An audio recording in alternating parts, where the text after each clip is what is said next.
d'ordre. Nous sommes honorés de votre présence parmi nous pour débattre et exposer nos visions concernant les défis auxquels se heurte notre continent. On a organisé un cycle de conférences au niveau de l'Institut pour aborder les problèmes, non seulement la périphérie des problèmes, mais aller au cœur des problèmes. Encore une fois, je vous remercie d'être parmi nous. Nous sommes honorés de votre présence. Et à vous la parole, Monsieur Lyon.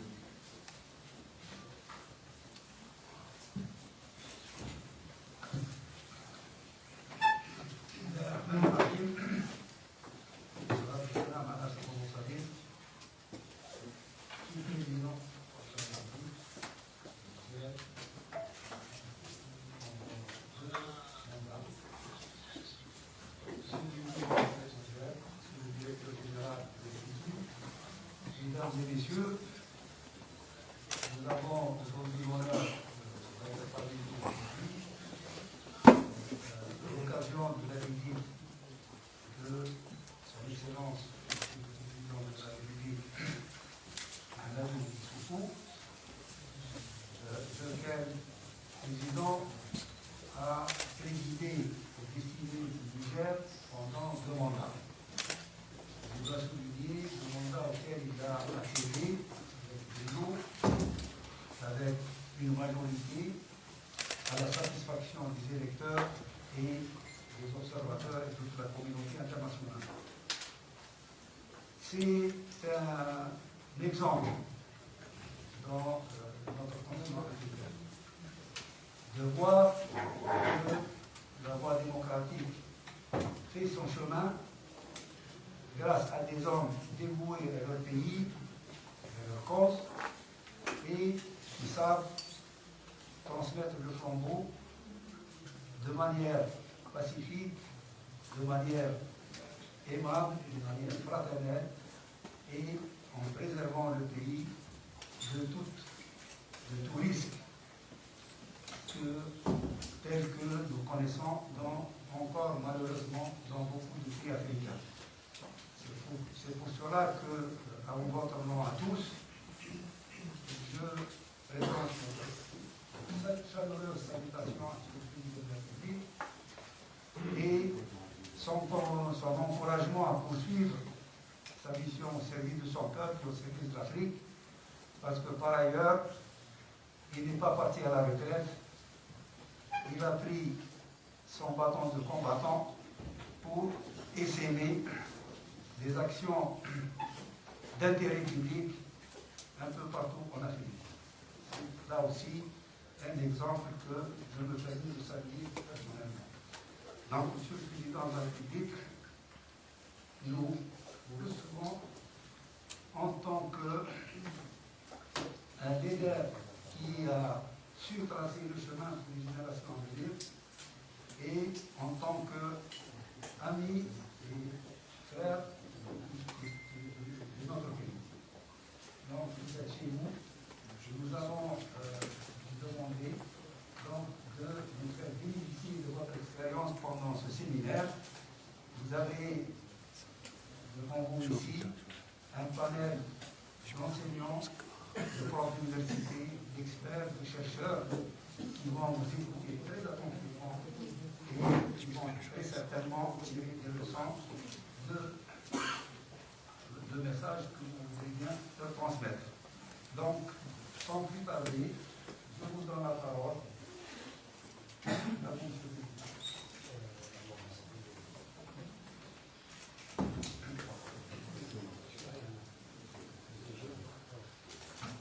Bien, je vous remercie. Monsieur le ministre,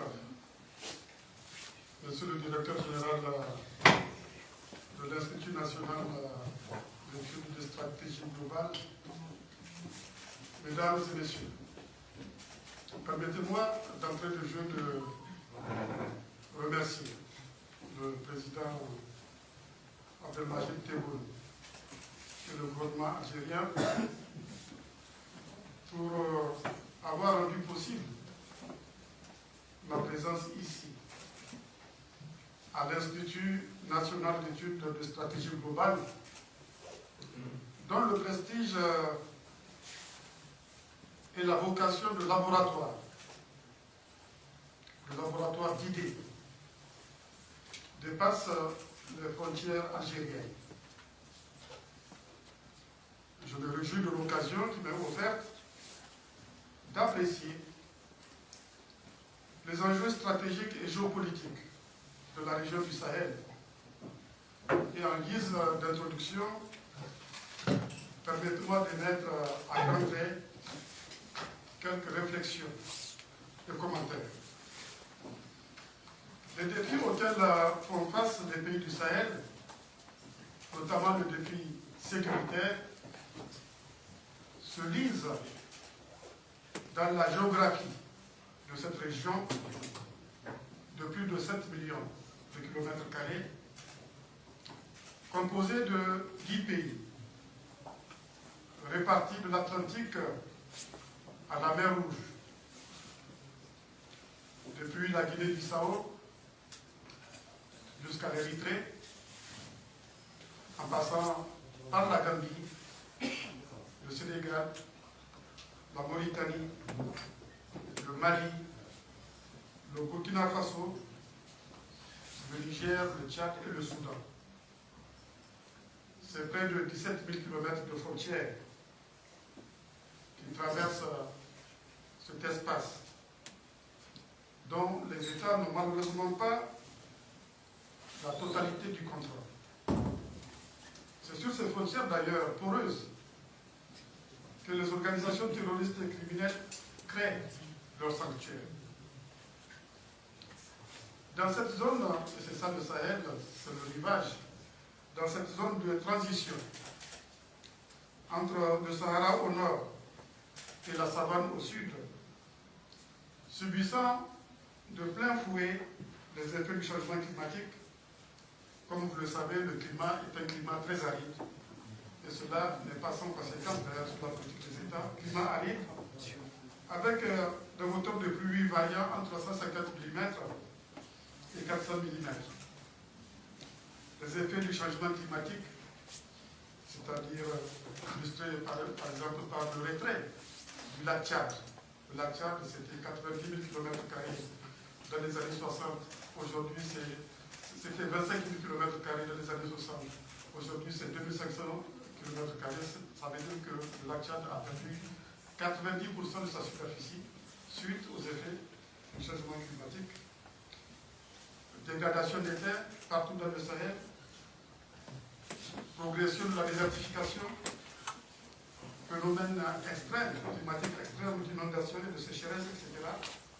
Donc tous ces effets sont et seront dévastateurs, avec des risques d'augmentation de la température d'ailleurs, par rapport au début de l'ère industrielle, de 3 degrés Celsius en 2050. Alors que pour le reste du monde, ça sera peut-être 1 degré, 1,5 degré, 2 degrés. Mais pour le Sahel, ça va être 3 degrés Celsius en 2050 et peut-être 8 degrés en 2100. On peut imaginer ce que cela peut provoquer comme catastrophe dans cette zone. Et cela aura une influence, bien sûr, sur la politique des États, c'est évident. De l'autre côté, si je prends les indices synthétiques de fécondité, ces indices de fécondité, donc là je veux parler de la population, de la démographie, sont compris entre 4,1 enfants et 7,6 enfants par femme. Et la population de la région, compte tenu de ces indices de fécondité, la population de la région pourrait passer de 135 millions aujourd'hui à 330 millions en 2050 et atteindre 670 millions en 2100. Cette population, en croissance rapide, est caractérisée surtout par sa jeunesse. Elle constitue un facteur de puissance, comme toute population, mais à certaines conditions. C'est la condition que les États arrivent à créer des conditions de leur transition démographique. C'est une population, comme on le sait dans beaucoup de nos pays, qui est composée de pasteurs, de nomades, de sédentaires qui cohabitent ensemble depuis des siècles et dont, malheureusement, les organisations terroristes cherchent aujourd'hui à exploiter les contradictions internes en attisant des conflits intercommunautaires. Sa faible densité dans certaines parties du Sahel crée des vides qui sont favorables, malheureusement, à la création des sanctuaires pour les terroristes. La région du Sahel, en plus de sa population, en termes de ressources naturelles, comme vous le savez, dispose d'importantes ressources comme le pétrole, comme le gaz, comme l'uranium, comme l'or, etc. Elle a aussi d'énormes potentialités agropastorales. Ces ressources, comme les ressources humaines, comme les ressources démographiques, sont un facteur de puissance également pour les pays, à condition qu'elles soient exploitées et dans l'intérêt des populations. Cette géographie que je viens de tracer à grands traits a des conséquences, je l'ai dit, énormes dans tous les domaines de la vie des populations du Sahel. Sur le plan des institutions, sur le plan de la sécurité, sur le plan des infrastructures, de l'éducation, de la santé, de l'accès à l'eau, sur le plan de la sécurité alimentaire. Parce que si je prends le cas de la population, l'accroissement rapide de la population implique des demandes sociales de plus en plus importantes en éducation, en santé, en alimentation, etc. Et tous ces domaines, comme vous le savez, sont liés, sont entrelacés. En particulier, on ne peut pas parler de sécurité sans parler de développement. On ne peut pas parler de sécurité sans parler de développement. Cela est prouvé dans l'immense majorité des pays du Sahel. Alors, c'est pour cela que, sans toutefois verser dans la fatalité du déterminisme géographique, je peux dire que le Sahel a toujours, du fait de sa géographie, connu des épisodes récurrents d'instabilité. Mais la crise sécuritaire qu'il connaît aujourd'hui est d'une ampleur et d'une complexité jamais connue. Revendications identitaires, c'est le cas notamment au Mali, terrorisme, trafic de drogue, de cigarettes, d'armes, trafic humain, migration, etc. On assiste à la fois à une afghanisation et à des velléités de balkanisation du Sahel, comme l'illustre la crise malienne. Cette crise complexe frappe pour l'instant de manière inégale les pays du Sahel. Si la Guinée-Bissau, la Gambie, le Sénégal et même la Mauritanie sont relativement épargnés, le Mali, le Burkina Faso, le Niger ainsi que le Tchad sont malheureusement dans la tourmente. Permettez-moi d'insister sur le cas du Niger que je connais bien et que j'ai eu l'honneur de diriger pendant 2 mandats, de 2011 à 2021. Pour le cas du Niger, c'est surtout à partir de 2015 que notre pays fait face aux menaces terroristes et criminelles, à la frontière notamment avec le Mali et le Burkina, où sévissent Al-Qaïda au Maghreb islamique, ainsi que l'État islamique. Ça, c'est d'une part. Et de l'autre, dans le bassin du lac Tchad, où Boko Haram et l'État islamique sèment la terreur. Notre riposte au Niger, face à ces menaces, a tenu compte bien sûr des données géographiques que j'ai rappelées, et c'est ainsi que nous nous sommes efforcés de construire des institutions démocratiques fortes et stables, y compris en réalisant, cela a été rappelé tout à l'heure, le 2 avril dernier, la première alternance démocratique de l'histoire de notre pays depuis son indépendance. Pour la première fois, en effet, un président démocratiquement élu passe le témoin à un autre président démocratiquement élu en donnant par la même occasion une leçon de modernité politique. Leçon de modernité politique parce que cette élection s'est déroulée et le président a été choisi parce qu'il porte des valeurs. Il n'a pas été choisi, il n'a pas été élu sur la base de considérations ethniques ou régionalistes ou communautariste. Le président est arabe. Les Arabes, c'est 0,2% de la population du Niger, mais comme il porte des valeurs, la majorité des Nigériens a porté ses choix sur lui. Ça, c'est une leçon que le Niger donne au reste de l'Afrique, où les élections se font souvent sur la base de considérations tribales. Nous avons détribalisé, nous sommes en train de détribaliser la politique au Niger. Nous nous sommes donc efforcés à construire des institutions capables de consolider l'unité de notre peuple, de promouvoir une bonne gouvernance, d'assurer la sécurité du pays à travers la montée en puissance de nos forces de défense et de sécurité. On a beaucoup recruté, on a doublé les effectifs de nos forces de défense et de sécurité.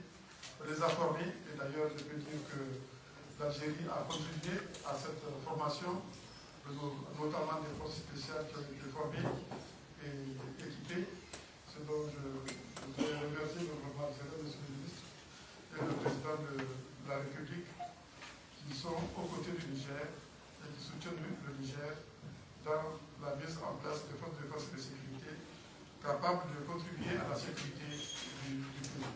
Donc ces forces sont formées, notamment les forces spéciales, elles sont équipées. Nous sommes efforcés aussi à construire des institutions capables de nourrir. Nous avons eu cette politique qu'on appelle initiative 3N. Les Nigériens nourrissent les Nigériens pour nourrir les Nigériens, pour que la sécheresse ne soit plus synonyme de famine au Niger. Et pendant les 10 ans que j'ai eu à président le Niger, il y a eu des sécheresses dans le pays, mais il n'y a pas eu de famine grâce à la mise en œuvre de cette politique agricole dite initiative 3N. Les Nigériens nourrissent les Nigériens. Donc il nous faut des institutions capables de nourrir les populations, capables d'éduquer nos enfants, capables de soigner et surtout aussi capables d'offrir des emplois, notamment aux jeunes. Et avec cette politique, avec le programme que j'ai eu à mettre en œuvre pendant les 10 ans, programme que j'ai appelé programme de renaissance du Niger, nous avons eu à créer des centaines de milliers d'emplois. Et le pays a amorcé sa transformation. Le Niger a amorcé sa transformation. Et le pays a enregistré un taux de croissance économique moyen annuel de 6%. Il aurait été plus élevé ce taux de croissance s'il n'y avait pas eu la Covid à partir de 2019. On aurait peut-être réalisé un taux de croissance annuel moyen de 7%. Et surtout, ce qui est important de signaler, c'est que cette croissance a été inclusive. Cette croissance a permis de faire reculer la pauvreté. La pauvreté a reculé de 10 points dans le pays. Et nous avons eu un renforcement de la classe moyenne au Niger. Nous avons veillé aussi à ce que le Niger amorce le processus de la transition démographique. Je voudrais dire ici que le Niger connaît un taux de croissance de sa population de 4% chaque année. Cela veut dire que la population du Niger double tous les 18 ans. Nous sommes 24 millions d'habitants aujourd'hui. Dans 18 ans, nous serons 50 millions. D'ici 2040, le Niger, c'est 50 millions. 50 millions d'habitants. C'est un défi. C'est un facteur de puissance, si on peut dire, la population. Mais à condition que ça ne dépasse pas certaines limites. Il faut donc créer les conditions de la transition démographique et s'assurer qu'on peut exploiter le dividende économique lié à cette croissance démographique. C'est ce que nous essayons de faire, en particulier dans le secteur de l'éducation. Nous mettons beaucoup d'efforts dans le cadre de la formation de l'éducation des jeunes filles. C'est la réponse que nous avons trouvée pour créer, entre autres, les conditions de la transition démographique. C'est maintenir les jeunes filles à l'école le plus longtemps possible, au moins jusqu'à l'âge de 16 ans, 18 ans, afin d'éviter que les filles soient mariées de manière précoce, afin que les filles ne prennent pas des grossesses précoces qui alimentent la croissance démographique. Bien sûr, il y a aussi d'autres mesures que nous prenons dans le secteur de la santé pour aller vers les conditions de la transition démographique. Si j'ai donné l'exemple du Niger, c'est pour dire que nous avons eu une approche holistique. Tous les problèmes, nous sommes conscients de cela, sont liés. Sécurité, développement, éducation, santé, agriculture, tout est lié. On ne peut pas parler de développement sans parler de sécurité. On ne peut pas parler de sécurité sans parler de développement. Donc, toutes ces actions ont permis au Niger de mieux endiguer le terrorisme qu'ailleurs dans le Sahel. Nous sommes le pays qui résiste le mieux par rapport au Mali, par exemple, par rapport au Burkina. Et c'est grâce à ces mesures-là qu'on a mis en place que nous sommes arrivés à limiter les dégâts, si je peux prêter moi l'expression, en comparaison avec les autres pays. Mais nous avons fait tout cela avec la pleine conscience que les menaces auxquelles notre pays fait face dépassent le cadre national du Niger, dépassent le territoire du Niger. Il s'agit en effet de menaces transnationales qui affectent toute la région du Sahel et au-delà. Et voilà pourquoi nous nous sommes efforcés à promouvoir la mutualisation de nos capacités opérationnelles et de renseignement avec les pays membres de la Commission du bassin de la Tchad. Et là, c'est 4 pays qui ont mutualisé leurs capacités opérationnelles de renseignement. C'est le Nigeria, c'est le Cameroun, c'est le Tchad et le Niger. Et également, nous avons essayé de faire cette mutualisation au niveau du G5 Sahel, qui comprend la Mauritanie, le Mali, le Burkina Faso, le Niger et le Tchad. Voilà aussi pourquoi nous avons mis en place des alliances, y compris la coalition internationale de lutte contre le terrorisme au Sahel. Cette mutualisation est vraiment nécessaire. Et d'ailleurs, nous ne sommes pas un cas particulier, on l'a vu ailleurs dans le monde. Il a fallu mettre en place des coalitions pour faire face à la lutte contre le terrorisme. C'est le cas en Irak. Pour faire face à l'État islamique, il y a eu des coalitions. C'est le cas en Afghanistan, etc., etc. Donc cette mutualisation est nécessaire, mais elle est loin d'être suffisante. Parce que malheureusement, la situation sécuritaire continue à se dégrader. Il y a une métastase d'ailleurs de la menace plus au sud, dans l'espace CEDEAO, vers la Côte d'Ivoire, vers le Bénin, vers le Togo, etc. Ça, c'est un indicateur fort qui prouve qu'il faut trouver et mettre en place des solutions pour enrayer cette menace. Et je suis convaincu que si on laisse faire, si on laisse cette métastase de la menace se poursuivre, cela aura bien sûr des incidences très loin du Sahel, y compris au Maghreb, y compris en Europe. Donc ça ne sera pas que l'espace CEDEAO qui sera concerné, ça sera aussi l'Algérie, ça sera aussi le Maroc, ça sera aussi la Libye, ça sera également aussi la Tunisie. C'est tous les rivales de la Méditerranée, y compris vers l'Europe. C'est toutes ces zones-là qui seront concernées. Et donc je voudrais insister sur le fait que le Maghreb et le Sahel, c'est important de le souligner, moi je considère qu'ils appartiennent au même espace géopolitique. Maghreb et Sahel, c'est le même espace géopolitique. Le Maghreb, notamment l'Algérie, je l'ai toujours dit, a un rôle important à jouer dans la stabilisation du Sahel. Du reste, c'est la crise libyenne d'ailleurs qui a déstabilisé le Sahel, la Libye sur le Maghreb. La crise libyenne a déstabilisé le Sahel et favorisé la montée en puissance des organisations terroristes et criminelles, non seulement dans le Sahel, mais aussi dans le bassin du lac Tchad. J'insiste pour dire que l'Algérie a un rôle important à jouer. Parce que l'Algérie, c'est quand même la première puissance militaire de l'Afrique, du continent. Je suppose que les informations sont bonnes. Et je suis sûr que les informations sont bonnes.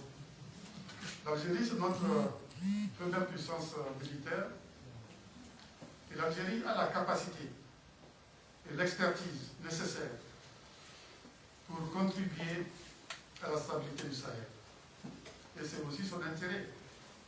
Comme l'a prouvé d'ailleurs l'attaque du complexe gazier d'une menace. Donc l'Algérie a intérêt à ce que cette menace disparaisse de la zone du Sahel. Du reste, l'Algérie a été à l'avant-garde de la création des mécanismes de coopération et de dialogue au Sahel. Elle a été l'artisane des accords de paix entre certains gouvernements, comme celui du Niger ou du Mali, et les rébellions que ces pays ont connues. Elle a été tout récemment l'architecte des accords de paix dits d'Alger entre les organisations armées et le gouvernement malien. Elle fut à l'origine aussi de la mise en place en 2010 du groupe des pays du champ. Les pays du champ, c'était l'Algérie, justement, la Mauritanie, le Mali et le Niger, c'est-à-dire les principaux pays concernés, avec maintenant le Burkina Faso, le Tchad et le Nigeria, donc les principaux concernés par la crise du Sahel. Il est nécessaire d'aller au-delà des initiatives comme le Centre africain d'études et de recherche sur le terrorisme, qui a été aussi mis en place à l'initiative de l'Algérie, c'est le CAERT, le comité d'état-major opérationnel conjoint, c'est moi dont le siège est à Tamboura 7, ou de l'unité de fusion et de liaison qui s'occupe des questions de renseignement. Et à l'image de ce que nous faisons avec le Nigeria dans le bassin du lac Tchad, la lutte contre les organisations terroristes dans le bassin, dans le Sahel, nécessite le soutien de l'Algérie. Ce soutien est essentiel pour la recherche de la paix et de la stabilité dans la zone. Et l'implication de l'Algérie doit concerner tous les domaines, car la lutte contre le terrorisme et le crime organisé est certes militaire, mais elle est aussi idéologique, elle est aussi politique, elle est économique.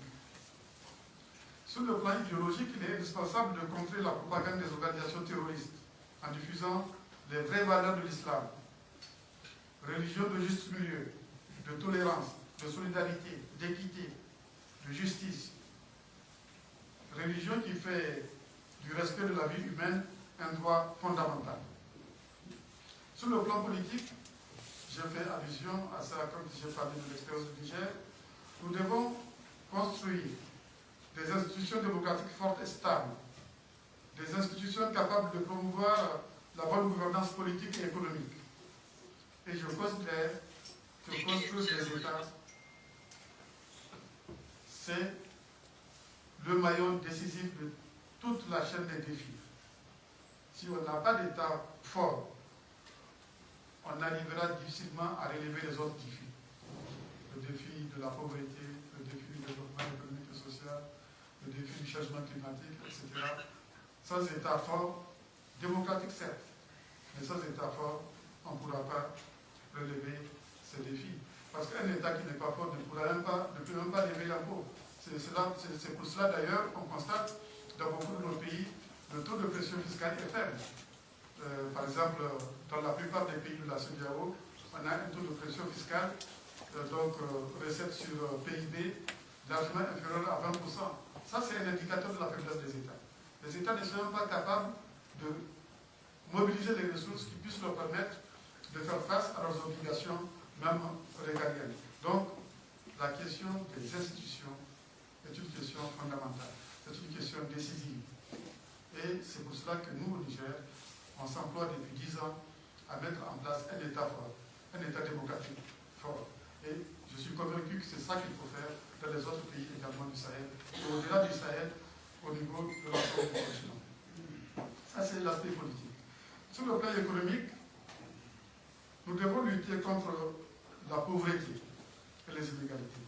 À long terme, c'est ça la réponse aux menaces terroristes. C'est ça la réponse aux organisations terroristes.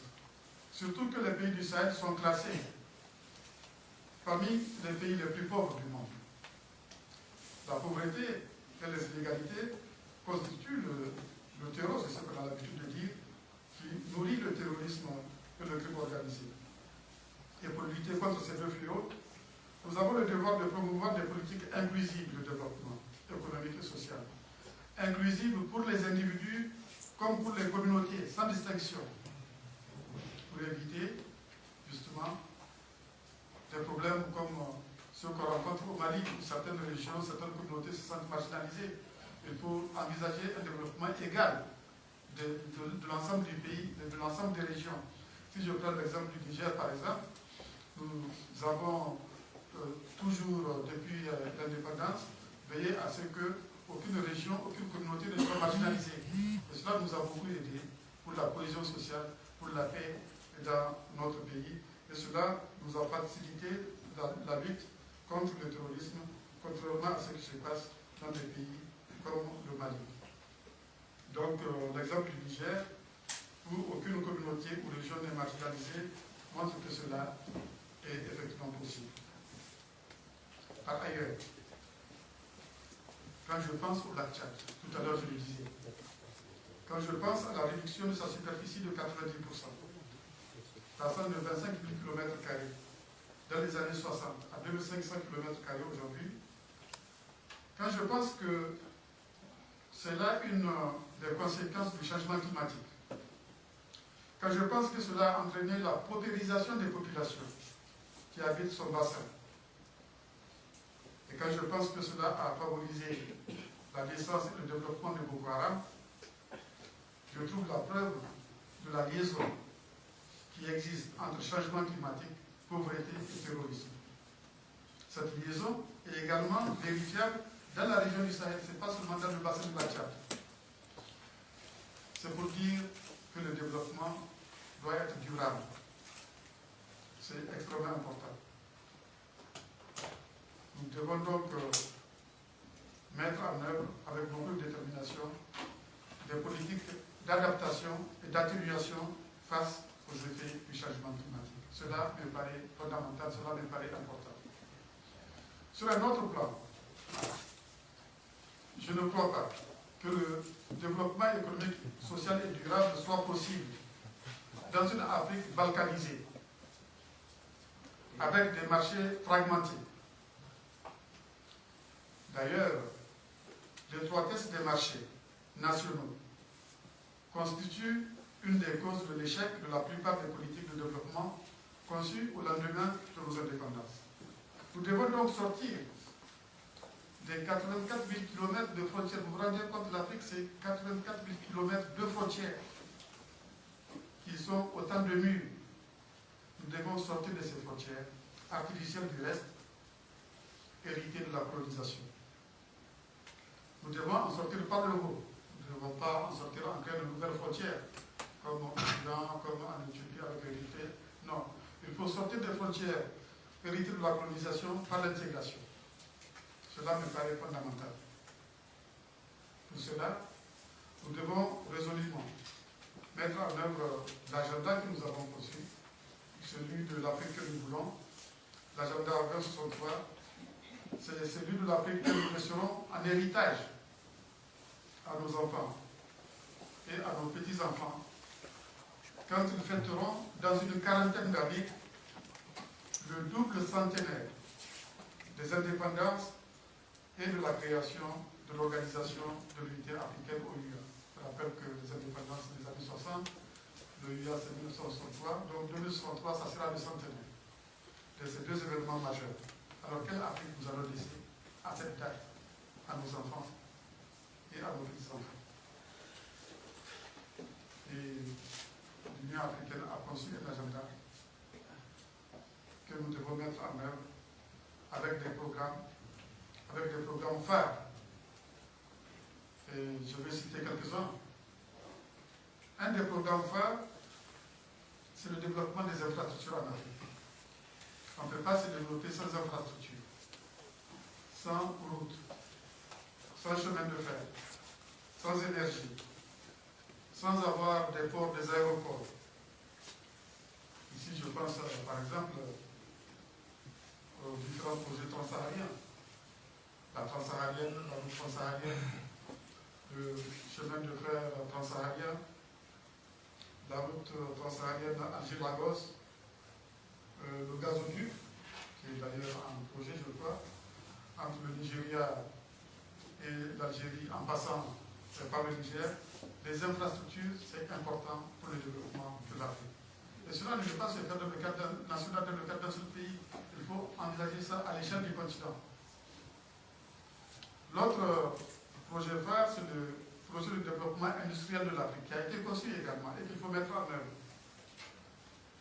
Parce que l'Afrique doit sortir du pacte colonial. Nous sommes toujours dans le pacte colonial. Dans la mesure où nous sommes des producteurs, un certain réservoir de matières premières, et nous importons des produits finis, nous sommes dans une relation asymétrique avec nos partenaires du Nord. Nous devons développer les chaînes de valeur et mettre fin à cette asymétrie qui veut que nous exportons des matières premières, c'est-à-dire des produits à faible valeur ajoutée, et nous importons des produits finis, c'est-à-dire des produits à forte valeur ajoutée. C'est une source d'appauvrissement pour nous. C'est un échange inégal. Il faut mettre fin à cela par le biais de l'industrialisation. Il y a aussi le développement de l'agriculture en Afrique. Nous avons un projet pour ça. L'Afrique importe aujourd'hui plus de 50 milliards de dollars de céréales. Elle doit assurer sa souveraineté alimentaire.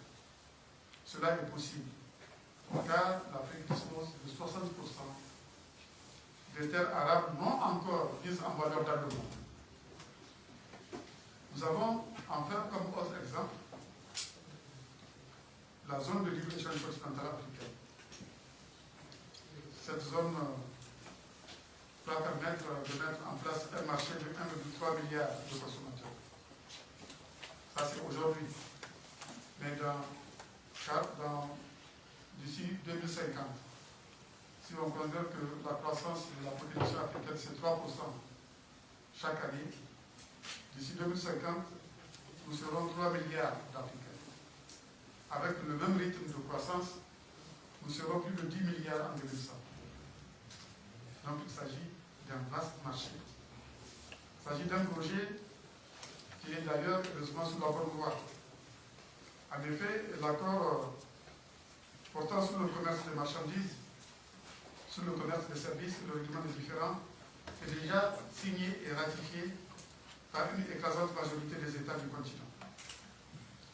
Les négociations se poursuivent sur les investissements, sur la concurrence, sur la propriété intellectuelle et sur le commerce électronique. La mise en œuvre de cet accord permettra de booster le commerce intra-africain et contribuera à mettre fin à l'extraversion de notre économie. Et tous ces projets, si on arrivait à les mettre en œuvre, vont permettre de créer des millions d'emplois pour notre jeunesse. Aujourd'hui, il y a 20 à 25 millions de jeunes africains qui arrivent chaque année sur le marché du travail. Si on ne leur offre pas des emplois, ces jeunes vont chercher à migrer. Si on ne leur offre pas des emplois, ces jeunes vont être une proie facile pour le terrorisme ou bien pour le crime organisé. Alors que si on arrivait à mettre en œuvre tous ces projets et plans de l'agenda 2063, d'après les estimations qui ont été faites par certaines institutions comme la BAD, on peut créer 20 à 30 millions d'emplois chaque année. Donc nous sommes capables d'offrir ces emplois-là à notre jeunesse. L'agenda 2063 définit donc un espace géopolitique et géostratégique à la dimension de notre continent. Et je suis convaincu de la pertinence de cette approche globale. Les différentes régions, notamment le Sahel, doivent se mobiliser et aligner leur stratégie de sortie de crise sur cette vision. Cela est nécessaire. Mais encore une fois, cela n'est pas suffisant, car à côté des causes internes, les défis auxquels font face nos pays, notamment ceux du Sahel, ont des causes exogènes liées à la nature de la gouvernance politique et économique mondiale. Cette gouvernance est loin d'être démocratique.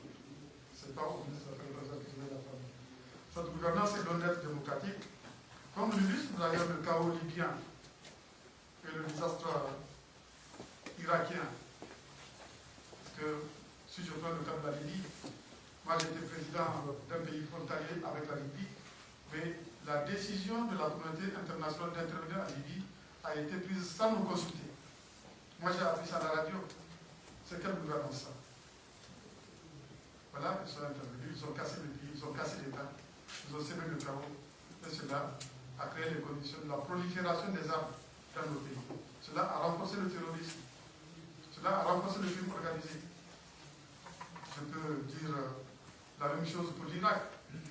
Si l'État n'avait pas été détruit, il n'y aurait jamais eu la naissance de l'État islamique, qui aujourd'hui est dans le Sahel, qui aujourd'hui est dans le bassin de la Tchad. Donc, voilà des décisions qui sont prises à New York et qui ont des répercussions sur la situation sécuritaire dans le pays. Donc cette gouvernance, il faut la changer. Nous devons nous battre à l'échelle du continent, à l'échelle internationale, pour que la gouvernance mondiale soit plus démocratique, aussi bien sur le plan politique que sur le plan économique, ce qui passe par une véritable réforme des institutions internationales, notamment de l'ONU au niveau africain. Nous avons un consensus sur ça, sur lequel nous sommes en train de nous battre.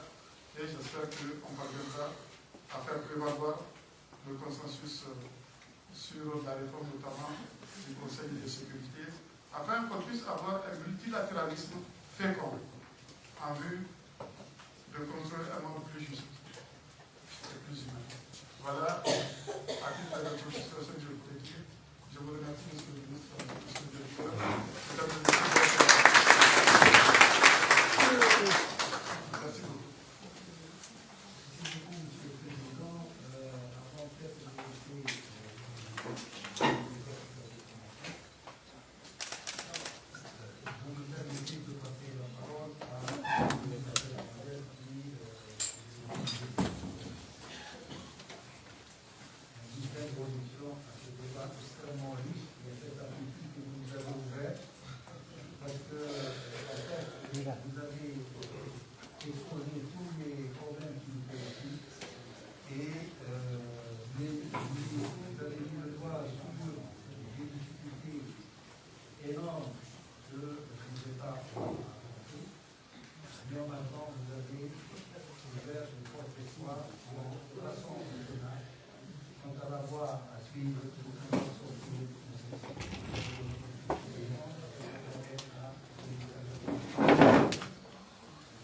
Merci beaucoup, Miro.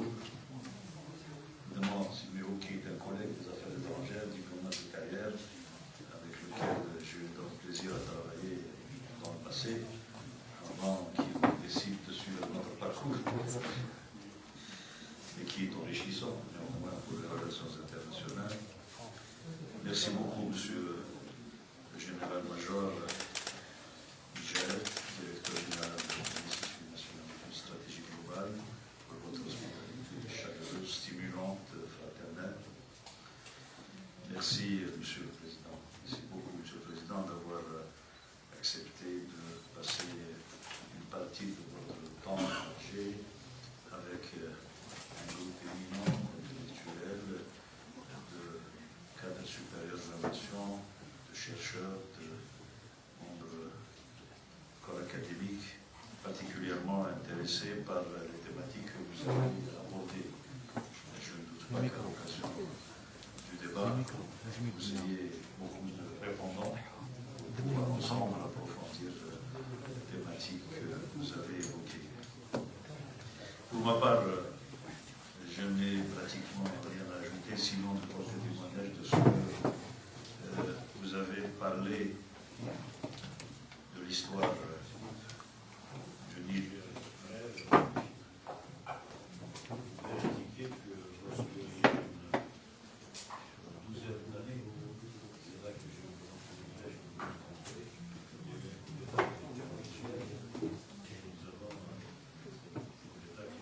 Le colonel Tanka. Et nous avons eu le privilège de venir à Niamey au nom de la communauté internationale, 2 Algériens et un Ghanéen, Saïd Djilit, représentant des Nations Unies en Afrique de l'Ouest, moi-même commissaire paix et sécurité africaine, et Mohamed Bouchambas, secrétaire exécutif de la CEDEAO. Nous avons été reçus d'abord dans une grande caserne par les auteurs du coup d'État, et ensuite par la classe politique dont vous étiez le dirigeant éminent et qui exprimait avec beaucoup de clarté, qui portait le projet démocratique avec beaucoup d'engagement et de clarté, et à vos côtés d'ailleurs déjà à l'époque, votre dauphin, Mohamed Bazoum, qui devait également participer donc à la campagne politique et ensuite siéger à vos côtés au gouvernement pendant 10 années, 2 mandats successifs durant lesquels vous avez été à la tête de l'État nigérien. Je me souviens en particulier du fait, comme c'est un peu d'actualité, au moment où dans certains espaces proches de nous, la transition ne se décide pas et fait l'objet de difficultés de conception et de conduite. Au Niger, l'opposition s'était rapidement unie sur l'exigence d'un retour à l'ordre constitutionnel, celui dont vous avez été privé pratiquement depuis l'indépendance, puisqu'il y a eu une succession de coups d'État militaires. Et curieusement, paradoxalement, les militaires étaient pressés de rentrer dans leur caserne. C'est ainsi que cette transition n'a duré qu'une petite année. Et nous avons eu des élections démocratiques qui vous ont porté le pouvoir haut la main. C'est dire qu'il y a une source d'inspiration pour l'actualité, notamment au Mali, dans ce qu'a été l'histoire du Niger. Vous avez également fait référence au fait que dans beaucoup de pays africains, et même au-delà, les successions dans le cadre démocratique par la voie d'élections libres incluent une certaine composante qui n'est pas toujours exprimée, celle du rôle de l'ethnicité, donc le choix et la formation des majorités qui portent des personnalités au pouvoir. Dans le cas du Mali, vous l'avez signalé, dans le cas du Niger, pardon, M. le Président, vous l'avez signalé, mais ce dont je voudrais porter témoignage, c'est le fait que, en tant que président de la République, ancien président du parti, vous n'étiez plus à ce moment-là, vous avez mis votre poids politique dans les instances dirigeantes du parti, précisément pour dépasser, projeter l'instinct de promotion de l'ethnicité dans la succession. Vous avez réussi en vous appuyant fortement sur la discipline qui existait à l'intérieur de votre parti et vous avez eu à prendre certaines décisions difficiles sur lesquelles je ne reviendrai pas. Mais le mérite de cette démocratie hors ethnicité vous reviendrait très certainement. Il faudrait rajouter que le directeur de la campagne de Mohamed Bazoum était votre propre fils. C'est vous dire à quel point vous êtes engagé pour transcender ces réflexes originels qui, dans le cas du Niger, n'ont pas prévalu grâce à votre leadership et grâce à votre vision. J'ajouterai que vous avez parlé de la Libye. Je voudrais me féliciter du fait que la position du Niger et celle de l'Algérie à l'époque étaient identiques. Dans le pays voisin, nous avons fortement condamné l'intervention étrangère, nous avons fortement condamné la marginalisation de l'Union africaine, nous avons condamné le recours de la force contre l'intégrité territoriale, l'indépendance, l'unité nationale du peuple libyen frère, aussi bien dans les rencontres au sommet, il y en a eu beaucoup, où vous représentiez brillamment le Niger, que dans les réunions ministérielles, où votre ministre des Affaires étrangères de l'époque, Mohamed Bazoum, toujours, représentait brillamment votre pays et élevait la voix très distinctement contre l'ingérence et l'agression étrangère. Enfin, je ne peux pas omettre le fait que même aujourd'hui, à l'heure où certains se verraient volontiers à la retraite, vous avez accepté volontiers de continuer à assumer la charge de champion de l'Union africaine pour la mise en œuvre de la ZLECAf. Vous avez d'ailleurs, au cours du dernier sommet de l'Union africaine à Addis Abeba, présenté un rapport déterminant sur la base duquel les chefs d'État et de gouvernement ont pris un certain nombre de mesures d'accélération du processus de mise en place de la zone africaine de libre-échange. Ceux-ci sont remontés jusqu'à votre brillante présidence de l'Union africaine également, durant laquelle nous avons pu mettre en marche et activer l'architecture africaine de paix et de sécurité dans un certain nombre de ses composantes. C'est dire que le bilan est particulièrement élogieux, mais ce qui nous attend en termes de contribution additionnelle liée à votre sagesse, à votre expérience, est à saluer comme étant certainement très, très prometteur. Enfin, sur le plan des relations bilatérales avec l'Algérie, durant vos 10 années à la tête de la présidence de la République, les relations ont été fraternelles, cordiales. Le bon voisinage a prévalu entre nous et ce bon voisinage, fort heureusement, continue aujourd'hui aussi. Je me réjouis que votre propre visite vienne après celle effectuée en Algérie par le président Mohamed Bazoum, avec lequel nous nous retrouvons pour assumer la continuité de votre œuvre dans les relations bilatérales comme à l'échelle de l'action africaine. Merci beaucoup, M. le Président. Merci pour votre assistance.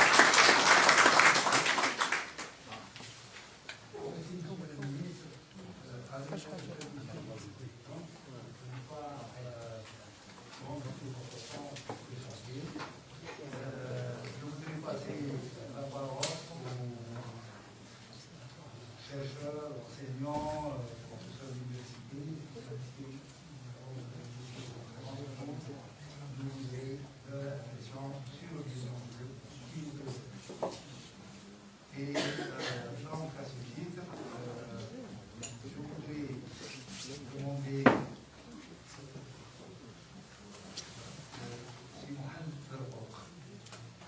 Mohamed Barfouk, qui est devant vous ici, c'est un spécialiste de gestion géostratégique,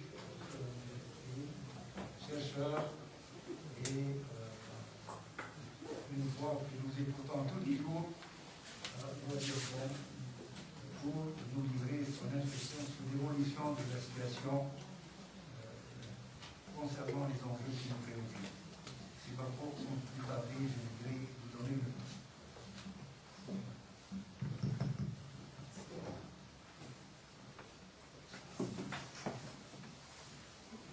Monsieur le Président, Monsieur le Ministre, Secrétaire général de l'Institut, mon ami, mon frère, c'est le Gabi. Salam alaikum. Premièrement, je vais remercier mon frère, le directeur général de l'Institut, le général-major Dajmia, pour son énorme invitation. J'ai présenté préparé plutôt ma conférence en langage, j'ai essayé de la faire en française, pour faciliter un débat autour des deux de cette présentation qui serait développé autour de question pourquoi le Sahel, depuis pratiquement 60 années, des situations chrysogènes. Et pour y répondre, j'essaie de développer mon intervention essentiellement à travers une lecture méthodologique de géosécurité. Sur 3 axes essentiels. Le premier axe étant les dynamiques chrysogènes structurelles. Le deuxième axe, c'est par rapport aux dynamiques chrysogènes structurantes. Et le troisième, c'est par rapport à la menace, pour en finir avec un schéma de construction d'un système de sécurité. Quand je parle de ces dynamiques structurelles, je parle essentiellement de 5 ensembles de crises. La première étant liée, comme vous l'avez si bien présenté, ces problèmes de construction des États. Après 60 ans, on fait toujours face à des difficultés en matière d'absence, de construction de référents structurants des changements politiques sociaux, mais aussi par rapport à certaines perceptions d'imagination politique, par rapport à une faible de sophistication et de performance politique qui crée des problèmes de gouvernement, par rapport au pouvoir, mais aussi d'alternance politique. Le deuxième chrysogène structurel, c'est cette notion de crise identitaire qu'on voit un peu partout en Afrique, mais dans certains États de notre sous-région, notamment lié à ce sens fragile de socialisation transethnique qui crée des clivages entre les identités collectives et les identités partielles. La troisième crise, c'est celle liée à ces crises politiques presque endémiques. On voit des changements extra-constitutionnels, absence de visibilité en matière de développement institutionnel, faiblesse en matière de gouvernance nationale, faiblesse en matière d'intégration aussi nationale et prolifération d'un certain nombre de contradictions organiques au sein des États, ce qui rend ces États de plus en plus fragiles, qui facilite d'ailleurs la quatrième dimension de cette crise structurelle, c'est ce qu'on appelle en langue anglaise crisis of penetration, c'est ce problème d'incapacité des États à gouverner ce constitutif de territoire, ce qu'on voit particulièrement dans un certain nombre de nos pays, notamment en matière de porosité des frontières et en matière de faiblesse en capacité et en performance sécuritaire. Le dernier, c'est cette dimension dont vous avez déjà parlé, M. le Président, c'est ce sens d'absence ou de crise en matière de justice distributive, soit en opportunité sociale, économique, politique, en matière aussi de paupérisation et d'absence de perspective. Le deuxième volet de ces crises, de ces dynamiques chrysogènes, c'est des dynamiques structurantes, notamment liées à ce caractère de dépendance économique des États. Ce n'est pas seulement en matière de finances ou d'économie, mais plutôt en matière d'engagement contractant depuis 1960, ce qu'on voit pratiquement dans les différents rapports français définissant les contours de ces relations entre l'ancienne métropole et ces pays, les 5 rapports qui les encadrent de Pignon-Javigny, de Gosse-Armin et de Vivian, etc. Mais aussi, c'est ce caractère de cette dynamique de dépendance publique qui aussi engage ces pays dans une logique d'un sous-développement aussi chronique. Ces pays sont classés comme des pays donc c'est pratiquement parmi les derniers pays au monde, soit en matière de culte en croissance, soit en matière d'indice de développement humain. C'est aussi l'absence de capacité militaire quand on fait une étude quantitative d'évolution des budgets militaires. Ils sont pratiquement aux environs de 730 millions par an pour les 5 pays du cercle. qui fait qu'il y a un problème de capacité et d'inadéquation entre ces problèmes de capacité et les menaces.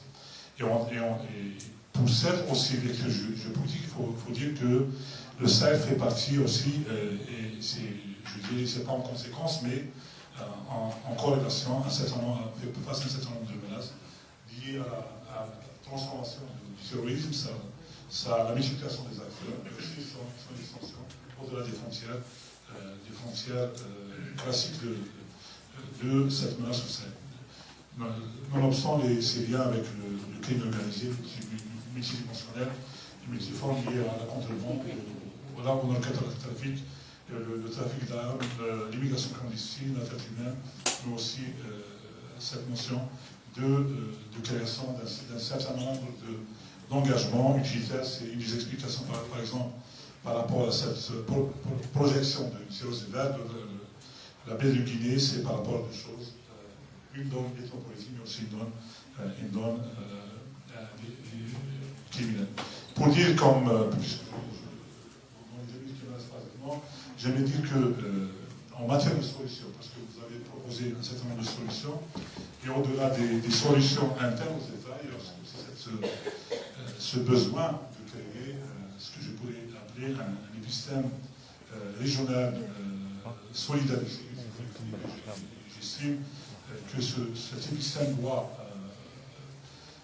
prendre en compte au moins quatre principes: le principe de la souveraineté, le principe de la non-gérance dans les affaires intérieures, la notion aussi de cette complémentarité entre les priorités et solutions internes, régionales, sous-régionales et régionales, mais surtout aussi cette notion de solidarité du destin commun de ces acteurs. J'estime que ces principes doivent aussi être des vecteurs de toute solution des crises, à la fois en Mali, mais aussi en Libye, et surtout cette notion peut-être de loi, de l'unité, et d'enrichir des schémas existants, prometteurs, pour ici politique. Je parle du CEMOC, peut-être pour les mieux, comme étant une solution non pas seulement conjoncturelle, mais plutôt structurante de cette région, sur le plan sécuritaire, stratégique même en matière de développement. Merci, M. le Président. Merci, M. le Ministre. Merci,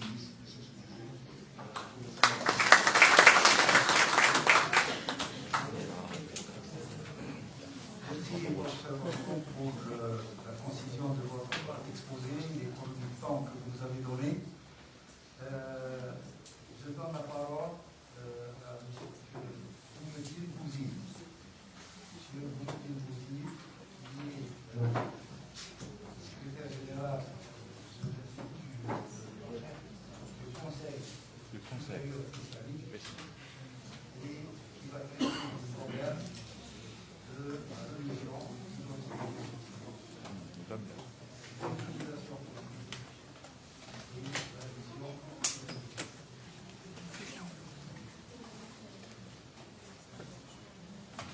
بسم الله الرحمن الرحيم.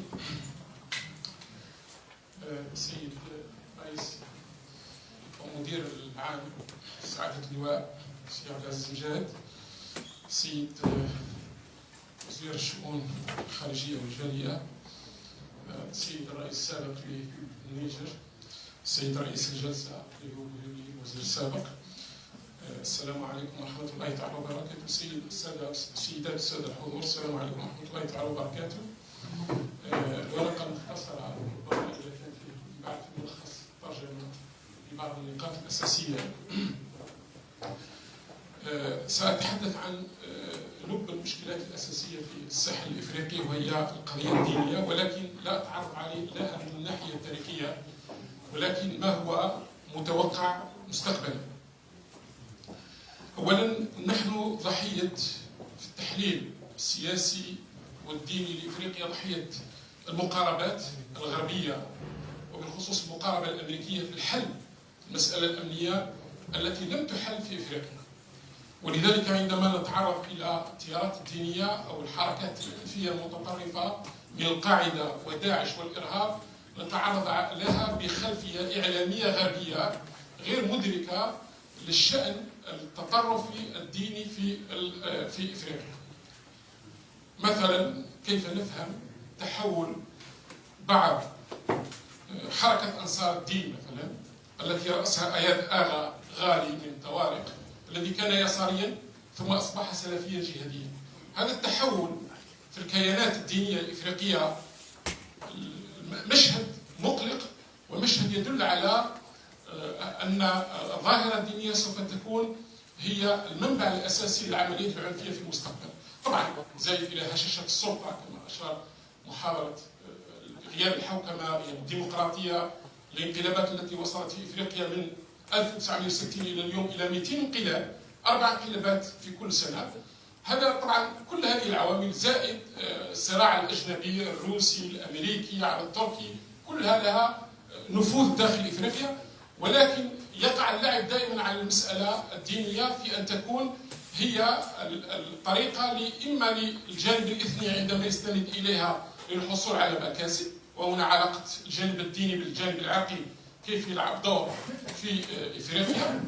حتى على مستوى التصوف الذي نراه هو أقرب إلى التسامح، فنجد في جنوب نيجيريا يتبنون الطريقة القادرية، في شمالها يتبنون الطريقة التيجانية، ويصبح الدفاع عن طريقة صوفية على أساس إثني وليس على أساس المضامين. ومن هنا نقول أن المشهد الديني، التنظيمات التي عرفناها، تنظيم بوكو حرام نيجيريا، القاعدة في الغرب الإسلامي، شمال الصحراء الكبرى، حركة أنصار الدين السلفية الجهادية والسلفية الجهادية في مالي، حركة التوحيد والجهاد والمرابطون في غرب إفريقيا، هذه الكيانات الدينية المتطرفة الإرهابية. ننسى أيضا هناك فواعل جديدة في تحريك العملية الدينية، مثلا مسألة التشييع التي تنتشر بأطراف معينة خارجية في بعض مدن السنغال، في نيجيريا، في الكاميرون. وهذا التشييع يستغل أيضا فضاء ديني، وهو قال نحن لا نتعارض مع التصوف لأن التصوف فيه الشرف وفيه الإمام المهدي وكذا، وبالتالي يصبح التشيع كجزء من تقسيم النسيج الاجتماعي القائم على المالكية والصوفية في إفريقيا، في أعظم بلدان إفريقيا، أو النسيج المسيحي في حد ذاته الذي يصبح يتحول من الكاثوليكية إلى البروتستانتية الإنجيلية. وهنا تلعب دور أيضا الغرب. لماذا يشجع البروتستانتية الإنجيلية المتصهينة؟ طبعا لخلق فضاء ثقافي وفضاء ديني للإيمان بإسرائيل كدولة في سواء الإيمان بإسرائيل أو تبرير الاتفاقيات مع إسرائيل والمعاهدات مع إسرائيل، ويصبح بالتالي التحويل من الكاثوليكية إلى البروتستانتية، أو انتشارها في داخل الأديان الطبيعية وين موجود بعض الأديان القديمة الإفريقية. ومن هنا نقول أن محاولة تفتيت النسيج الاجتماعي الثقافي وعلى مستوى الهوية على مستوى إفريقيا لا يتعلق فقط بالسلفية الجهادية، يتعلق أيضا بعملية التشييع، يتعلق أيضا بعملية التبشير المسيحي الذي تقوم به الكنيسة الأنجيلية المتصهينة، يتعلق أيضا بحركات إخوانية. ربما نحن ليست لنا مشكلة مع حركة الإخوان، ولكن كانت هي في السابق الفضاء الأول في الستينات، في السبعينات والثمانينات كانت هي الفضاء الأول. هي لم تتحول إلى حركات جهادية، ولكنها خلقت الفضاء الديني الذي يقول أن الدول القائمة الآن هي دول علمانية وينبغي الخروج عليها. وبالمناسبة مفهوم العلمانية أيضا للأنظمة الإفريقية مشكل كبير، أن الأنظمة الإفريقية تفهم العلمانية بالفهم الفرنسي، لماذا لا تفهموه بالفهم البلجيكي مثلا، أو بالفهم النمساوي الذي يقول أن تدبير الشأن الديني ولو كنت دولة علمانية ولكن مهم جدا لحماية المؤسسة الدينية من التطرف ومن أيضا دخول عناصر لا علاقة لها بالشأن الديني. إذا تدبير الشأن الديني بالمفهوم العلماني الفرنسي سوف يجعل هذه الدول الإفريقية أو هذه الأنظمة الإفريقية لا تنتبه إلى ترشيد الخطاب الديني، إلى مراقبة المؤسسات الدينية، إلى مراقبة الفتاوى، وبالتالي فهمنا للعلمانية بالطريقة الفرنسية في أفريقيا حتى في الجزائر وفي بعض الدول العربية خلق لنا مشكل في محاولة تدبير الشأن الديني. طبعا تدبير الشأن الديني يتم على مستوى المؤسسات الدينية، يتم على مستوى الخطاب، على مستوى الفتاوى إلى آخره.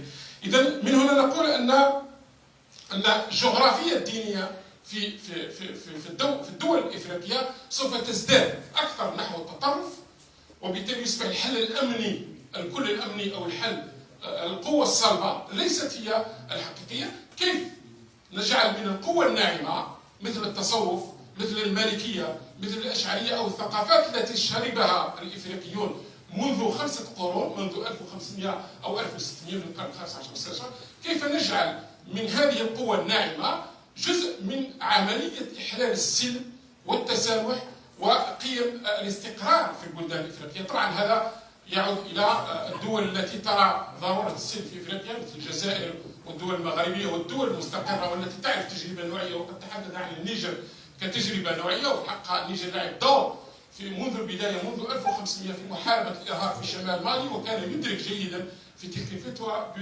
بالرؤية الصائبة للسيد الرئيس في تلك الفترة على أن شمال مالي لا يمكن أن يكون أفغانستان جديد، ولا يمكن أن يكون العراق، ولا يمكن أن يكون الملاذ الآمن لقيام الدولة الموعودة. وللأسف فتدبير المتوحش الكتاب، تدبير التوحش الكتاب الأساسي المنظم للقاعدة، عندما تقرؤون هذا الكتاب يقول لا نرتبط بمكان معين، نحن نرتبط بأي ملاذ آمن أو المكان الذي فيه فوضى أو المكان الذي يقوم على الصراع العرقي. كل مكان يقوم على الصراع العرقي، على الصراع على أساس الهوية، إلا وداعش تفكر فيه، إلا والتنظيمات المسلحة تفكر فيه. ولذلك كلما استطعنا أن نقضي على الإثنية وعلى الصراع العرقي وعلى الأفكار المتطرفة، نستطيع فعلا أن نمنع قيام أو الحلم بقيام أي دولة موعودة بالنسبة لداعش أو القاعدة. من هنا نقول أن المؤسسات يمكن أن تلعب هذا الدور. أعطي مثال هنا على الأزهر الشريف الذي الآن وضع مرصد لمحاربة التطرف، وخلق جمعية المتخرجين من الأزهر الشريف، ويتحدث ب 12 لغة، لغة الهوسة وغيرها من اللغات. وهذا استراتيجي جدا أن الإعلام أو وسائل التواصل الاجتماعي التي تكافح التطرف والإرهاب أنها تستخدم اللغات المحلية. وأنتم تعرفون جدا أن الحركات الإرهابية حتى ولو جاءوا من موريتانيا أو من دول أخرى يستخدمون اللغات المحلية كمصطلحات، كعناوين للصحف، كعناوين لليوتيوبيات وغيرها. ولذلك هذا العامل مهم جدا. نحن عندنا الهيئة الأساسية التي خلقت في سنة 2012 في الجزائر، وهي دعاة الساحل، رابطة الأئمة ودعاة الساحل، تلعب هذا الدور، ولكن محتاجة إلى دعم آخر، أن تكون هناك جمعيات الأكاديميين الأفارقة، أن يكون هناك جمعية متخرجين من الأفارقة الذين تخرجوا من الجزائر، وهذه كلها أشكال تنظيمية يمكن أن تلعب دور في مكافحة التطرف والإرهاب. وهنا أريد أن أشير إلى مسألة مهمة، أننا نختلف في علاقتنا في الدفاع عن القوة الناعمة في إفريقيا عن المغرب. نختلف تماما. المغرب ينظر إلى هذا التراث الذي يجمعه مع إفريقيا نظرة مخزنية بالأساس، لأن كانت هناك التبعية السياسية أو التبعية للعاش في القرن السادس عشر والسابع عشر قائمة على أساس التبعية الدينية، بمعنى أنك عندما تتبع هذا الجانب الديني المالكي الأشعري فأنت تتبع السلطة السعدية، السلطة الوطاسية، السلطة العلوية. الجزائر لا، تختلف تماما. العلاقة منذ المغيلي ومنذ هذا التراث كانت علاقة قائمة على أساس الأخوة، وعلى أساس ما أحب أن يكون في الجزائر يحب أن يكون في إفريقيا. وهذا ما ترسخ بعد في الستينات وفي السبعينات في السياسة الجزائرية التي تبنتها منذ الاستقلال. الخلاصة حتى لا أطيل عليكم، إننا في تناول الظاهرة الدينية المتطرفة أو الخطاب الديني المتطرف ما زلنا ضحايا إما وسائل التواصل الاجتماعي والإعلام الغربي، أو ضحايا المقاربات الغربية والخصوص الفرنسية. وهنا التحرر من فرنسا في إفريقيا في مالي وفي غيرها من الدول لا يمكن أن يكون فقط على المستوى السياسي والاقتصادي في نهب الثروات، ولكن يكون أيضا على مستوى البنية الثنية والتصورات التي ترى بعض المراكز وبعض الصحف.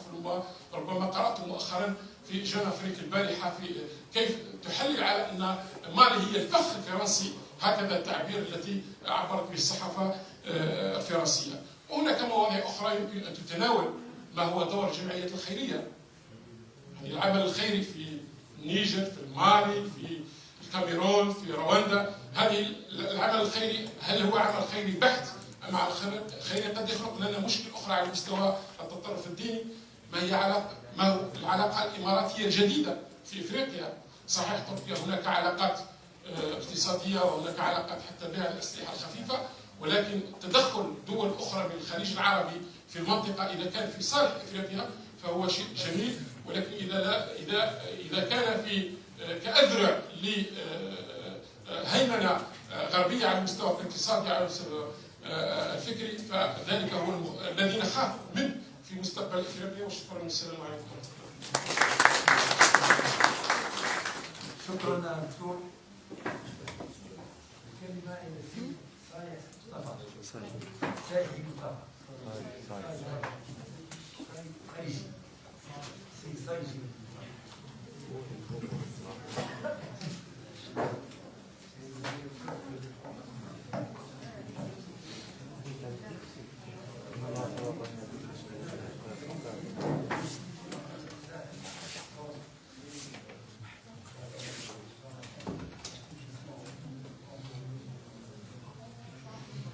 Monsieur le Président, Monsieur le Ministre, السيد المدير العام لمركز دراسات استراتيجية شاملة معالي الوزير، سيدات والسادة الحضور، مداخلة ستكون في أقل من 7 إلى 10 دقائق ما دام أننا جئنا لنستفيد من خبرة السيد الرئيس.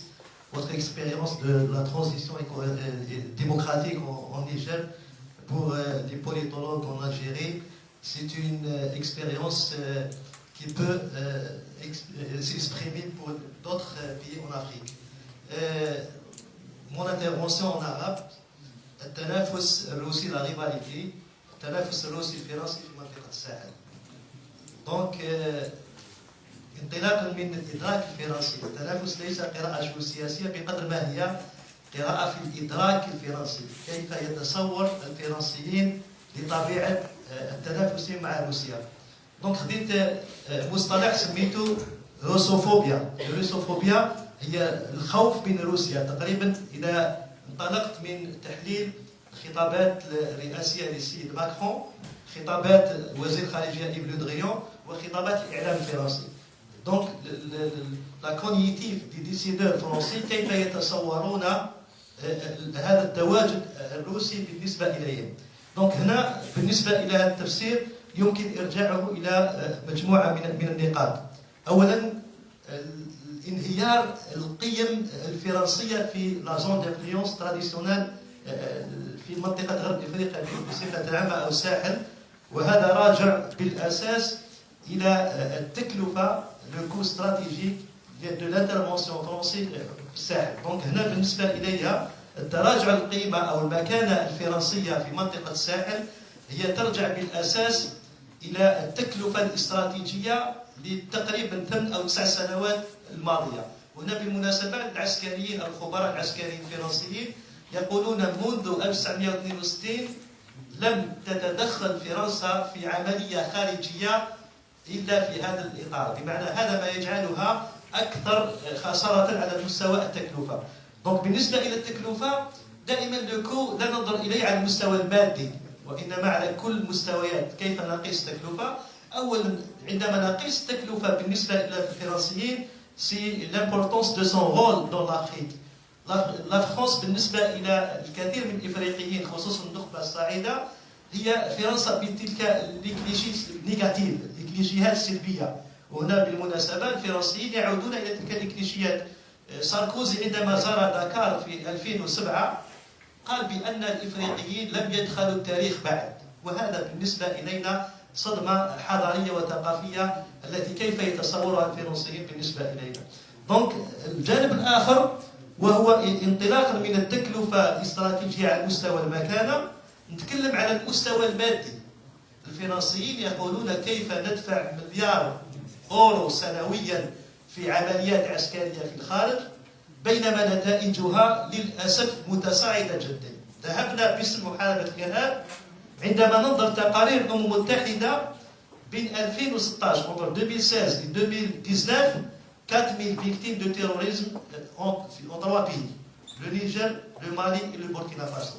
Donc إذا كان ذهبنا بكل تلك العمليات لمحاربة الإرهاب، وهنا أشير إلى تقريبا الآن انتقال على المستوى الصخب المجتمعي في الداخل.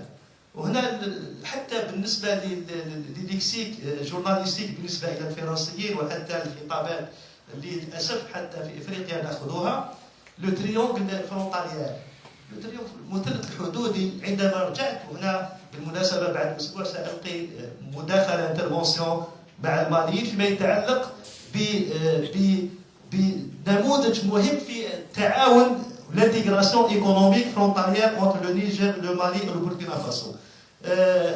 Donc, أعود إلى هذا النموذج لبتاكو غورما. لبتاكو غورما c'est un modèle de développement الذي يمكن أن يقدم تحدي للتواجد الفرنسي ذاته. الفرنسيين جاوا en 2019 بسربان après avec le Barkhane le résultat est négatif à toutes les مستويات على كل المستويات. دونك هنا بالنسبة إلى نموذج لبتاكو غورما هي نموذج للتعاون التنموي بين 3 دول وخذاو فيها ما يسمى لوتوريتي دو لا ريجيون دو غورما، وهي أن تتعاون بوركينا فاسو والنيجر ومالي عن طريق التنمية واستغلال الموارد المنجمية، لأن الإرهاب ليس فقط أن يستفيد من البلدات الآمنة والفارغة كما قال زميلي بومدين قبل قليل، وإنما يستفيد للأسف من المناجم. وهنا إذا حسبنا خريطة الجماعات الإرهابية فهي موجودة أين يوجد الذهب، أين يوجد اليورانيوم، وأين يوجد البترول، وهذه الخرائط واضحة إذا كانت حطينا لاكارت جغرافي. دونك بالنسبة إلى الخطاب الرئاسي والدبلوماسي الفرنسي، هنا le ministre des Affaires étrangères Yves Le Drian interview à Dimanche le journal de Dimanche كان واضح جدا عندما قال بأن روسيا أتت إلى مالي بعد إفريقيا الوسطى لاستغلال المناجم مقابل الأمن. دونك في هذا الإطار الذي يقلق الفرنسيين هو محاكاة السيناريو دو لافريك سنترال. لافريك سنترال ماذا حدث؟ أن هناك حقيقة نوع من الدعم المجتمعي للنظام القائم، لكن في نفس الوقت هو تواجد روسي عن طريق اتفاقيات عسكرية، لكن التركيز الفرنسي بشكل أساسي هو على ظاهرة فاغنر أو ما نسميه في الدراسات الأمنية بخصخصة الحروب، لا بريفاتيزاسيون ديغار، وأصبحت فاغنر أحد الموجودين في المنطقة.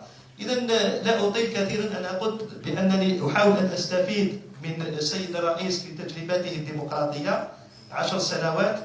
كنت كثيرا ما أحلل في الإذاعة الدولية لأول مرة في النيجر كما أشار معالي وزير الخارجية أن يكون انتقال سلمي للسلطة بين رئيس ورئيس، لم يتم تعديل الدساتير كما في كثير من الحالات حتى يبقى الرئيس في السلطة، وبالتالي النيجر تشكل حالة في الساحل نموذج لبناء الحكم الراشد وانتقال مؤسساتي. وبالتالي لا أطيل كثيرا لأن الأوراق متعثرة، وضعتها بالعربية صعبا علي أن أترجمها باللغة الفرنسية، كنت أحتاج على الأقل أن يكون المترجمين الذين يحسنون اللغة العربية.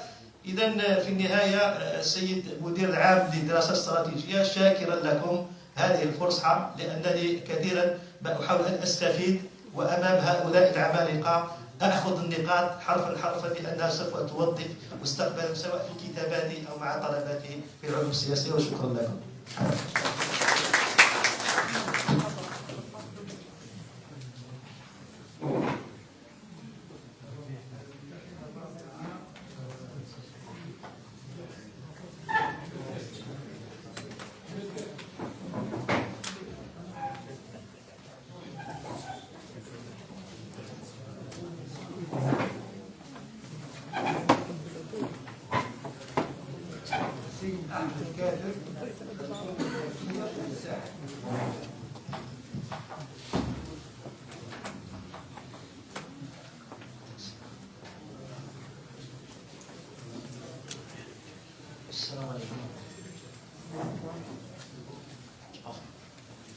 Monsieur le Président, Monsieur le Ministre, Monsieur le Secrétaire Général de l'INASC, Monsieur le modérateur, j'avais préparé mon intervention en langue arabe, mais je vais basculer directement en langue française. Donc, j'avais intitulé mon intervention pour un Smart Power au Sahel, construire un discours médiatique souverain. Depuis l'Antiquité, depuis l'Église Massinissa, qui avait proclamé l'Afrique aux Africains, jusqu'au martyr congolais Patrice Lumumba, qui avait dit « L'Afrique écrira sa propre histoire, et elle sera au nord et au sud du Sahara une histoire de gloire et de dignité », la même problématique se pose à nous. Quand les Africains pourront-ils construire un discours médiatique leur permettant de contrer, de déconstruire et de dépasser le discours médiatique occidental véhiculé par les médias mainstream? Le problème, lorsqu'on parle de l'Afrique, on est pratiquement dans l'afro-pessimisme. René Dumont avait écrit un livre en 1962, L'Afrique noire est mal partie. En 2007, Nicolas Sarkozy, à partir de Dakar, avait dit « L'homme africain n'est pas encore entré dans l'histoire ». Donc on est toujours dans une certaine logique, dans certains stéréotypes qu'on retrouve toujours dans les médias occidentaux, français particulièrement, parce que ça concerne la zone du Sahel, la zone qui nous intéresse proprement parler. On remarque la teneur des discours, la construction du discours, comment elle est faite, comment elle est véhiculée, donc comment elle est présentée pour impacter l'opinion publique. Quels sont justement ces présupposés de ce discours pessimiste? On a d'abord la supériorité de l'homme blanc sur l'homme africain, qui prédomine toujours. On a également l'européocentrisme qui revient avec la même logique historique et anthropologique qui remonte à l'ère coloniale. On a l'impérialisme et le néocolonialisme. L'exemple frappant, c'est toujours la France-Afrique. Monsieur le Président avait parlé de pacte colonial et de la nécessité de sortir de ce pacte colonial, de ces relations asymétriques et de cet échange inégal. Malheureusement, lorsqu'on parle d'échange inégal, on peut penser également à la théorie de la dépendance, donc le centre de la périphérie qui reste toujours connecté au centre du centre. Donc on est toujours dans cette même logique chez certaines élites africaines malheureusement, et ces stéréotypes qui sont véhiculés et qui montrent que l'Afrique noire, entre guillemets, sous-entend et veut dire pauvreté, famine, guerre civile, pandémie, terrorisme, migration clandestine, etc. On est toujours dans cette logique, on pourra dire, d'orientalisme permanent, de cette vision qui est jetée sur l'Afrique, cette Afrique qui ne pourra pas se développer. Mais ce discours ambiant ne dit pas que l'Afrique est un réservoir humain. Monsieur le Président l'a souligné, en 2050, nous serons pratiquement 3 milliards d'habitants. Qui dit 3 milliards d'habitants dit une écrasante majorité de jeunes. Ça veut dire une main-d'œuvre extraordinaire et formidable. Ça veut dire un réservoir qui pourra participer au rajeunissement de la vieille Europe. Et on en parle actuellement en France. On parle du grand remplacement de ces théories fumeuses qui sous-entendent que les Africains, que les musulmans, que les Arabes sont en train d'envahir, mais on oublie que c'est une main-d'œuvre, que c'est une force de travail et que c'est également de la matière grise. L'Afrique, c'est également des richesses extraordinaires, gaz, pétrole, uranium, or, mais c'est également des minerais rares, donc, qui pourront faire de l'Afrique la clé de la 4e révolution industrielle. Il faut cependant gagner un défi. Le défi nouveau, c'est le défi du numérique. Selon Internet World Stats de 2020, les chiffres de 2020, on est 39% d'Africains à être connectés à Internet. Mais ce qu'il faut relever, c'est entre 2010 et 2020, le nombre d'abonnés à Internet a augmenté de 5 millions à 500 millions de personnes, ce qui est extraordinaire. Ça veut dire qu'il y a changement d'habitude, ça veut dire qu'il y a changement de paradigme. On a l'émergence d'un espace public nouveau, davantage lié à l'idée de société civile virtuelle, nouveau concept donc. On a ces populations africaines, ces peuples africains qui sont impactés plus que jamais par cette révolution numérique et qui changent également leur mode de consommation de l'information. L'information devient donc instantanée, elle devient interactive, et lorsqu'on dit interaction, instantanéité, etc., on dit impact plus fort, surtout lorsqu'on utilise le triptyque, la trilogie d'Aristote, le grand philosophe grec, ethos, pathos et logos, qui façonne le discours médiatique. Comment, donc pour faire vite, comment construire justement ce discours médiatique africain souple? Il faudrait déconstruire le discours dominant basé sur l'européocentrisme et l'afro-pessimisme. Il faut créer également des liens entre les sociétés civiles africaines. M. Boumediene Bouzid avait parlé justement de cette richesse. Monsieur le Président, vous-même, vous avez parlé de cette richesse sociétale, culturelle, qui transcende l'ethnicité, ce qui est très important, mais qui construit un legs commun dont nous avons besoin. Il faudrait accentuer les échanges. Au niveau africain, nous avons l'URTNA. L'URTNA, c'est le pendant de l'Eurovision, de l'ASBU, etc. Pourquoi pas réfléchir à une sorte d'échange d'informations au niveau de la région du Sahel? Nous avons la COP1 pour la Méditerranée, l'ASBU pour le monde arabe. Pourquoi pas des échanges médiatiques, radio-télévisés au niveau du Sahel? Et je réfléchis toujours dans la même lancée, pourquoi pas créer une chaîne de télévision pan-Sahel, j'oserais dire, dont le siège serait à Tamanrasset, grande métropole régionale du Sahel, qui pourra rayonner en utilisant la langue arabe, le tamashek, le hausa, le bambara et le français et l'anglais.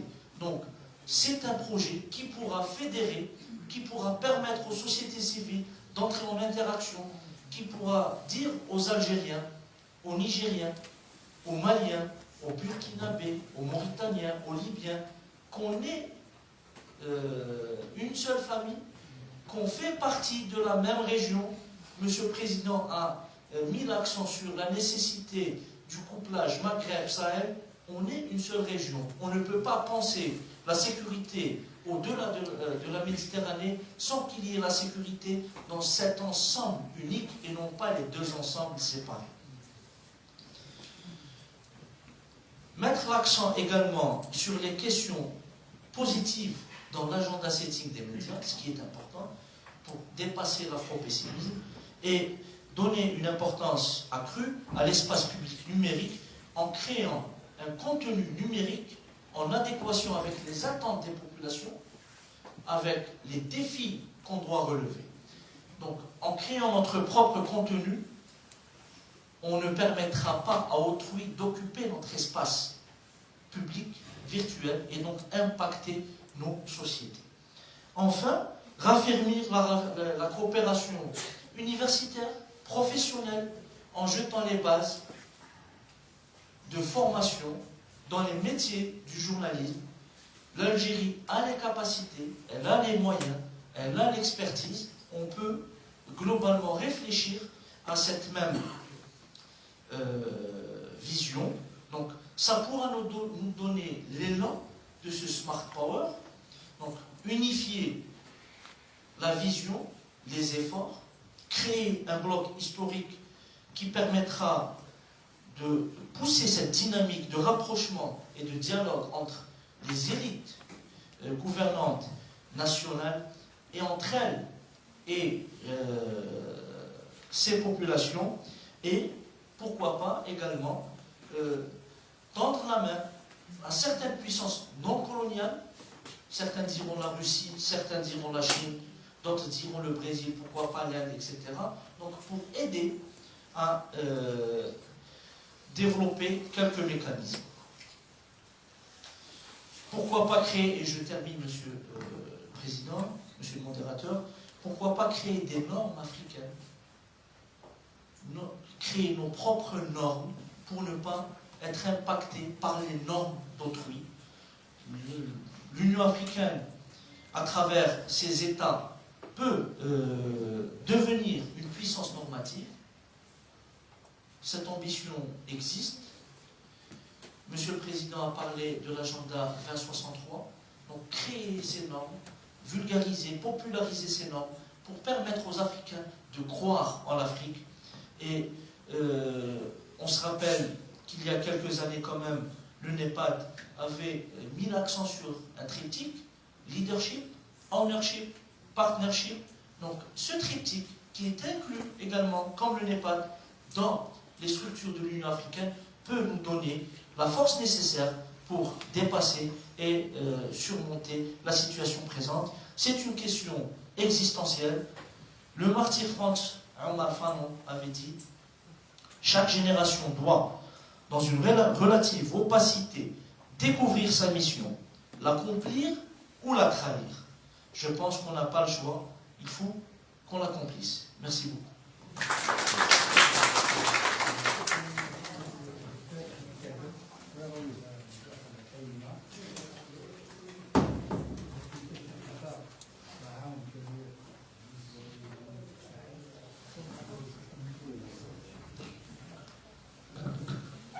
شكرا أستاذ أحمد كاتب على هذه المداخلة القيمة والتفاؤلية، لأنها ستفتح آفاق كبيرة بالنسبة للتعاون الساحل الإفريقي. والآن كملنا كل المداخلات. Avec notre commission du président, les quatre exposés aujourd'hui, on va donner la parole à Roland. Peut-être il y a certains qui ont des commentaires à faire, des questions à poser, auxquelles chacun